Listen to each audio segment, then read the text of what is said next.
Assalamualaikum warahmatullahi wabarakatuh. Mari kita belajar bersama dengan saya. Di sini akan membahas tentang sel biologi. Langsung saja, dan sejarah penemuan sel. Dari sejarah penemuan sel. Jadi orang pertama yang menemukan sel adalah Robert Hooke pada tahun 1665. Dia melihat gabus dari sebuah tanaman di bawah mikroskop dan melihat sebuah ruangan kecil mirip dengan selula atau kamar kecil yang dihuni biksu, sehingga dari itu dinamakanlah sel. Selanjutnya tahun 1674, Anthony van Leeuwenhoek, dia orang pertama yang melihat sel hidup di bawah mikroskop. Sel yang dilihat dan diobservasi adalah sel alga. Tahun 1838, Swan dan Schleiden mereka mengemukakan bahwa sel merupakan unit struktural, fisiologi, dan organisasi dari makhluk hidup. Meskipun memiliki banyak kesamaan, sel memiliki dua bentuk yang berbeda, yaitu sel tumbuhan dan hewan, dan masing-masing bentuk sel tersebut akan menyusun organisme. Dari Swan dan Schleiden ini terbentuklah pengertiannya, dan terakhir dilanjutkan dengan Rudolf Virchow pada tahun 1858 yang melakukan pengamatan pada reproduksi sel, mengemukakan bahwa setiap sel berasal dari sel sebelumnya. Komponen kimiawi sel. Sel merupakan unit struktural, fungsional, terkecil dari makhluk hidup. Pengertian dari sel. Dan komponensi kimiawi sel dibagi menjadi dua, yaitu organik dan anorganik. Pertama, senyawa organik terdiri dari karbohidrat. Senyawa organik yang tersusun oleh unsur C, H, dan O berfungsi sebagai bahan baku pada proses respirasi sel. Contohnya glukosa. Penyusun beberapa bagian sel, seperti dinding sel yang disusun oleh selulosa, penyusun DNA dan RNA yang ada di dalam sel, yang tersusun atas gula berkarbon 5 atau pentosa. Lemak tersusun oleh unsur C, H, dan O, berfungsi sebagai penyusun beberapa bagian di dalam sel, seperti membran sel yang tersusun oleh fosfolipid. Protein tersusun oleh unsur C, H, O, N, P, dan S. Fungsinya sebagai penyusun membran sel. Jenis protein yang menyusun membran sel adalah protein integral dan perifer. Asam nukleat sel memiliki dua jenis asam nukleat, yaitu RNA dan DNA. Fungsinya asam nukleat adalah mengontrol aktivitas sel dan membawa informasi genetik. Selanjutnya vitamin terdiri dari vitamin A, B, C, D, E, dan K. Fungsi vitamin yaitu dengan berperan dalam metabolisme sel dan menyusun enzim yang berguna dalam sel. Ada senyawa anorganik. Air komponen kimia terbesar penyusun sel, berfungsi sebagai pelarut, medium berbagai reaksi kimia di dalam sel, mempercepat reaksi biologi di dalam sel. Untuk mineral, berperan dalam metabolisme sel dan menjaga tekanan osmotik dalam sel. Karakteristik umum sel sangat kompleks, namun teratur. Sel memiliki program genetik dan cara untuk menggunakannya. Mampu memperbanyak diri dengan pembelahan, membutuhkan energi, melakukan reaksi kimiawi, terlibat dalam aktivitas mekanis, merespon terhadap rangsang, dan mampu mengatur diri. Struktur sel terdiri dari 3 bagian. Yang pertama, membran sel. Fungsi membran sel sendiri yaitu untuk melindungi bagian dalam atau isi dari suatu sel dan mengatur keluar masuknya molekul melalui mekanisme transport membran.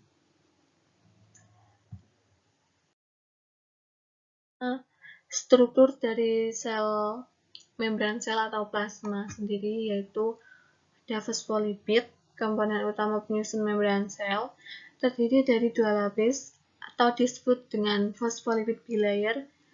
Fosfolipid juga termasuk dalam lemak gabungan tunggal tersusun atas kepala dan ekor seperti yang ada di gambar, bersifat hidrofilik, suka air, dan lipid bersifat hidrofobik, takut air. Jadi fosfolipid ada 2 macam. Selanjutnya protein integral dibagi menjadi integral dan polifer. Untuk yang integral tertanam dalam membran, yang polifer terletak di tepi membran. Integral membentuk jembatan penghubung antara cairan ekstraseluler dan infraseluler, berfungsi sebagai transport molekul, terdiri dari atas protein transmembran dan integran monotopik. Polifer berfungsi sebagai transport molekul dan elektron, meneruskan dari matriks ekstraseluler ke protein integral. Selanjutnya karbohidrat, sebagian menempel pada lipid dan sebagian menempel pada protein atau glikoprotein. Fungsi utama karbohidrat sebagai penanda yang membedakan sel satu dengan yang lainnya. Fungsi dan kolesterol berfungsi sebagai buffer fluiditas, yaitu menahan perubahan fluiditas membran yang dapat disebabkan oleh suhu. Struktur sel yang kedua, sitoplasma. Struktur sitoplasma sendiri tersusun atas 3 bagian, yaitu sitosol merupakan cairan tempat organel sel berada, semi padat dan konsistensi, berisi campuran kompleks air, garam, filamen protein, ion terlarut, dan organik. Sitosol berfungsi untuk membantu mengangkut metabolit dari tempat produksi ke tempat pemanfaatan, dan situs untuk komunikasi sel. Organel sel merupakan sekelompok struktur kecil yang tetap tersuspensi dalam sitoplasma dan melakukan berbagai fungsi. Inklusi sitoplasma terdiri dari berbagai jenis partikel atau molekul yang tetap tersuspensi dalam sitosol. Inklusi sitoplasma tidak dikelilingi oleh membran dan berupa butiran patid dan glikogen dapat menyimpan energi. Kristal dari beberapa mineral dan teresan lipid dan timah. Infusi sitoplasma pada manusia mengandung pigmen melanin yang melindungi kulit dari sinar ultraviolet matahari. Fungsi sitoplasma sendiri yaitu media tersuspensi organel, mengandung berbagai macam enzim yang dapat digunakan organel sebagai reproduksi sel, sintesis protein, glikolisis, serta sitokinesis, menyimpan nutrisi, dan melarutkan sampah metabolisme. Selanjutnya yang ketiga ada organel sel. Ini yang sangat paling kompleks dari ketiganya. Yaitu terdiri dari nukleus, merupakan pusat dari suatu sel eukariotik. Bagian penyusunnya ada membran inti, pori inti, kromosom, nukleus atau anak inti sel. Fungsi inti sel atau nukleus yaitu mengatur suatu kegiatan sel, menyimpan materi genetik seperti DNA, menyimpan protein, menyintesis ribosom yang dilakukan nukleus. Selanjutnya sitoskeleton merupakan kerangka sel, terdiri dari 3 jenis, yaitu mikrotubul, mikrofilamen, dan filamen intermediate. Fungsinya menentukan dan memelihara bentuk sel, pergerakan sel, membentuk struktur khusus seperti silia dan flagel, dan juga pembelahan sel. Retikulum endoplasma merupakan organel seperti jaringan yang terdapat dalam sitoplasma. Terdiri dari RE kasar dan RE halus. RE kasar atau retikulum endoplasma kasar tersusun oleh kantong atau sisterna, dilekati ribosom, fungsinya sintesis protein. RE halus tersusun oleh tubulus dan ribosom. Fungsi sintesis lemak. Ribosom disusun oleh asam ribonukleat atau RNA dan protein. Berdasarkan letaknya, ribosom terdiri atas ribosom bebas tersuspensi di dalam sitosol dan ribosom terikat atau menempel pada permukaan luar RE kasar dan membran inti. Fungsi sintetis protein. Selanjutnya, badan Golgi tersusun atas kantong pipih bertumpuk yang disebut sisterna. Memiliki dua sisi yang berlawanan, yaitu sisi cis dan sisi trans. Untuk sisi cis berperan sebagai bagian pengiriman dan sisi trans berperan sebagai bagian penerimaan. Fungsi badan Golgi yaitu untuk tempat memodifikasi protein, glikoprotein, dan fosfolipid kompleks dan menyintesis banyak polisakarida. Lisosom merupakan kantung membran yang mengandung hidrolitik diproduksi oleh badan Golgi. Fungsi lisosom yaitu autofagositosis, memperbaiki kerusakan pada membran plasma, autolisis, dan apoptosis. Selanjutnya, badan mikro terdiri dari peroksisom, berfungsi untuk mendetoksifikasi alkohol maupun komponen berbahaya lainnya. Dan glioksisom yang berfungsi untuk mengubah lemak menjadi gula. Selanjutnya, mitokondria memiliki membran ganda, membran luar dan dalam. Membran dapat berlipat-lipat. Lipatannya itu disebut krista. Memiliki dua ruang, yaitu ruang intermembran dan matriks mitokondria. Memiliki DNA dan ribosom, fungsinya sebagai respirasi seluler untuk menghasilkan ATP. ATP sendiri itu adalah adenosina trifosfat atau saluran molekular.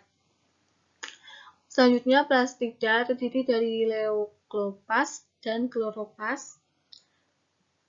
Berfungsi dalam fotosintesis, kromoplas, plastisida yang berfungsi untuk menyimpan dan menyintesis pigmen pada sel tumbuhan.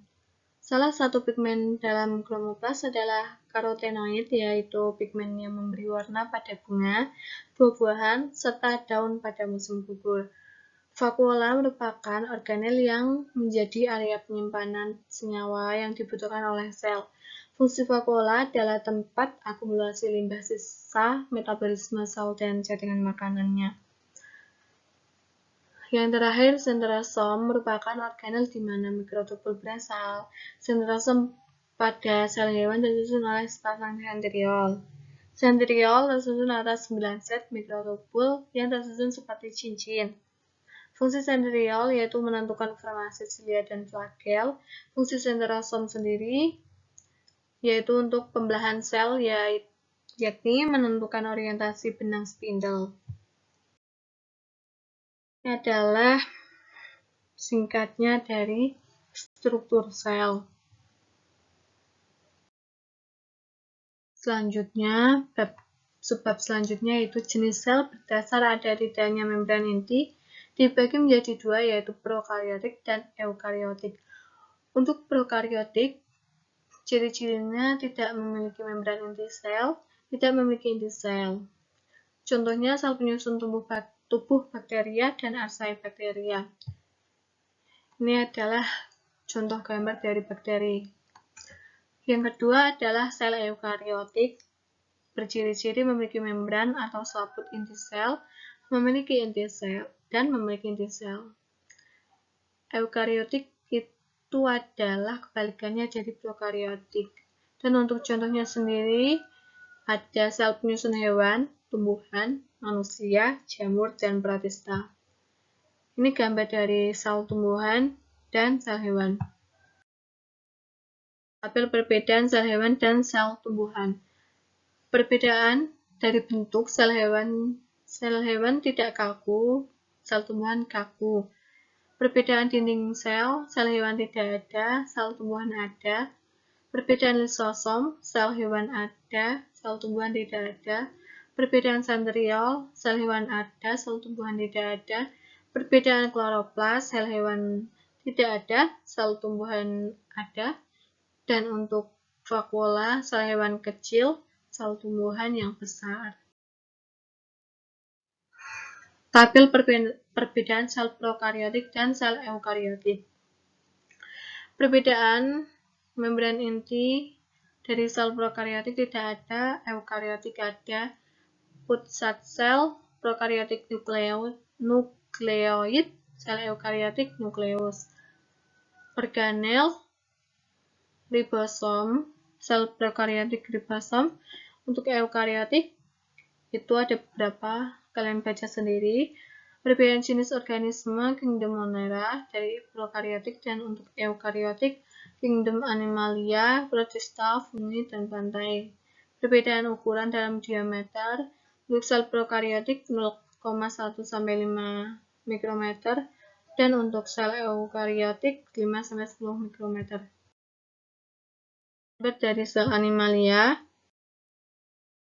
Pantai, transport membran terbagi menjadi dua, yaitu aktif dan pasif. Untuk transport aktif, transport membran yang memerlukan energi berupa ATP, molekul bergerak melawan gradien konsentrasi, yaitu konsentrasi rendah ke tinggi. Contohnya ada endositosis, eksositosis, dan pembahyan. Untuk transport pasif, membran yang tidak memerlukan energi, molekul bergerak secara gradien konsentrasi, yaitu konsentrasi tinggi ke rendah. Contoh yaitu osmosis dan difusi. Dari contoh tadi, yaitu difusi merupakan perpindahan zat terlarut dari konsentrasi tinggi ke rendah. Difusi terfasilitasi adalah difusi yang terjadi pada molekul dan difasilitasi atau dibantu oleh protein membran. Osmosis merupakan perpindahan pelarut dari konsentrasi pelarut tinggi ke konsentrasi pelarut rendah, atau perpindahan pelarut dari tinggi dari konsentrasi encer ke konsentrasi pekat. Selanjutnya, eksositosis merupakan transfer suatu bahan tertentu keluar sel melalui pembentukan vaskula dan fusi dengan membran plasma. Bahan yang ditransfer melalui eksositosis yaitu enzim, glukosa, hormon, dan lain-lain. Untuk endositosis merupakan transfer suatu bahan tertentu ke dalam sel melalui pelipatan membran dan pembentukan vesikula. Jenis endositosis yaitu ada fagositosis, pinositosis, dan mediasi. Pompa ion adalah mekanisme transfer yang membentuk ATP atau tadi yaitu adenosina trifosfat untuk menggerakkan ion terhadap gradien konsentrasinya. Contohnya yaitu ion natrium kalium atau Na+ dan K+. Sintesis protein. Sintesis protein. Proses pembentukan ada dalam gambar. Dan dari DNA ke RNA disebut transkripsi, dari RNA ke protein disebut translasi. Transkripsi merupakan proses pembentukan molekul RNA tertentu dengan menggunakan DNA sebagai cetakannya. Terjadi di nukleus atau di sel. Tahapannya ada inisiasi, elongasi, dan terminasi. Yang kedua ada translasi, merupakan proses menerjemah kode genetik pada RNA-D menjadi asam amino penyusun protein. Terjadi di ribosom. Tahapannya ada sama namanya, cuma lebih rumit. Inisiasi, elongasi, dan terminasi. Kalian baca pengertiannya sendiri, prosesnya sendiri. Selanjutnya, reproduksi sel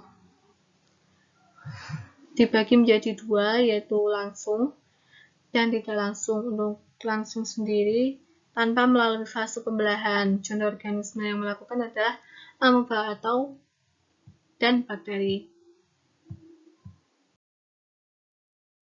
Yang kedua, tidak langsung, melibatkan fase pembelahan terdiri dari pembelahan mitosis dan meiosis.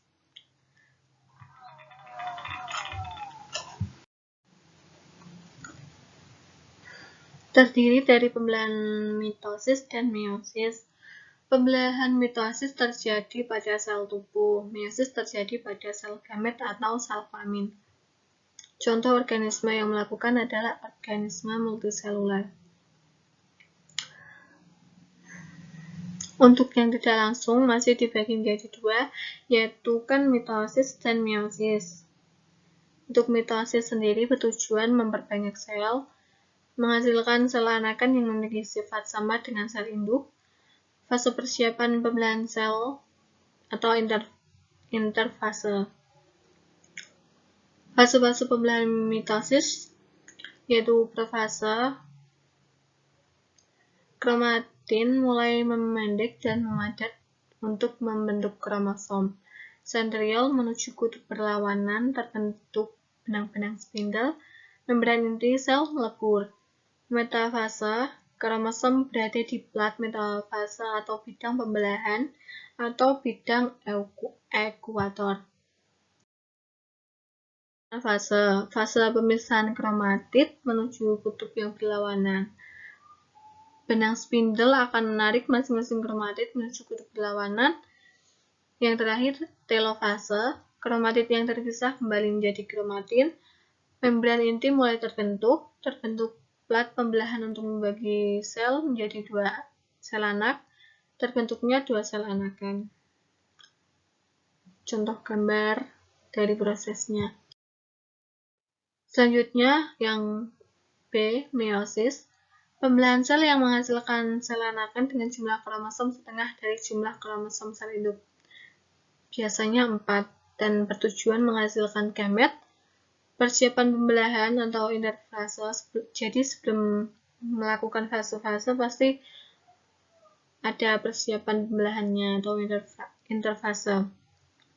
Fase-fasenya sendiri ada profase 1, metafase 1, anafase 1, telofase 1, profase 1, profase 2, metafase 2. Seharusnya itu ada anafase 2, cuma lupa. Dan terakhir telofase 2. Ini contoh dari proses. Terima kasih. Wassalamualaikum warahmatullahi wabarakatuh.